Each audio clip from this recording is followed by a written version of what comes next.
Hi guys! So ayan, finally na-receive na natin yung mga in-order kong gamit para sa car. Actually, right now nire-require ito dito sa UAE.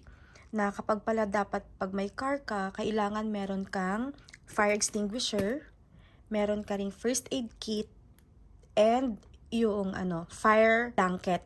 Plus, of course, talaga naman kahit nasa ang bansa ka, meron din talaga yung early warning device, nire-require yun. And kay Blue Fire kasi, wala pa pala akong mga ganon. Ang nakakatawa lang, nung na-receive ko yung in-order ko sa Amazon, yung first aid kit natin, tignan nyo naman, sinlaki lang ng wallet.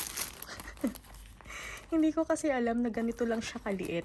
Anyways, ano magagawa? Ganun talaga kapag online ka umorder. So, ang meron lang dito is cotton buds.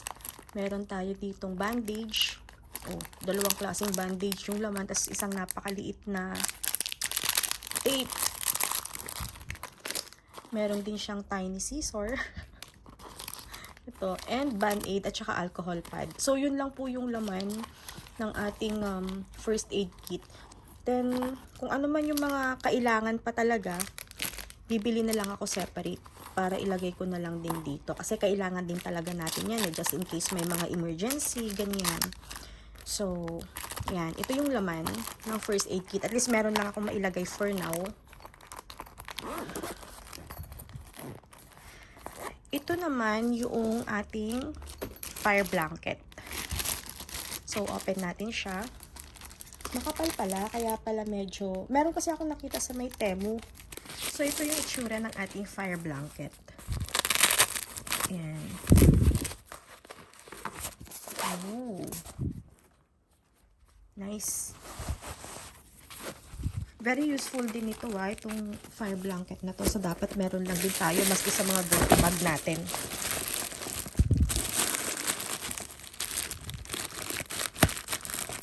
Sa Amazon lahat ito guys.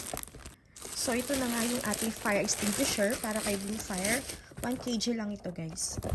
Ayan. So, bubuksan natin.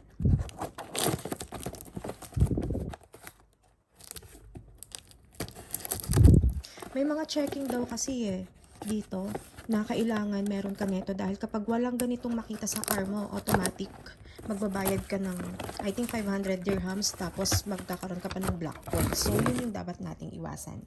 So, ganyan lang siya. Yehey. So, meron tayong fire extinguisher and ang ating early warning device.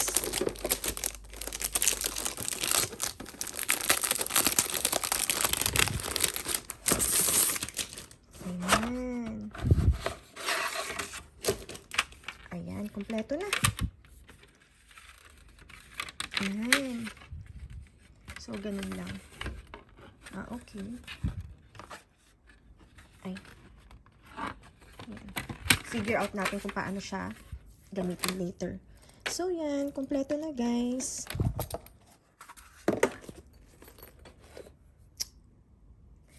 Hindi na ako mag-aalala na every time magta-travel ako kahit may mga checking, at least complete na yung gamit ni Blue Fire, 'di ba? Yan. So, ayun lang. Pinakita ko lang sa inyo kung ano yung mga nabili ko para kay Blue Fire. Para at least iwas huli or kapag mayroon mang checking, kompleto yung gamit natin. Iwas sa mga bayarins, ganyan. Penalty and all. So, kailangan na lang siguro dito betadine para kompleto na. And cotton na rin, aside from the cotton buds. So, dadagdagan ko na lang siya. So, ayan lang po. Ito lang naman talaga yung pinaka-main na dapat na meron sa car na chine-check talaga nila dito sa UAE. And of course, kailangan talaga nating sumunod doon. No, para at least walang magiging problema. As long as sumusunod ka naman sa mga or sa mga nire-require nila dito, wala ka talaga magiging problema. Smooth lahat. So, yun lang po. Maraming salamat. Thank you for watching. Bye!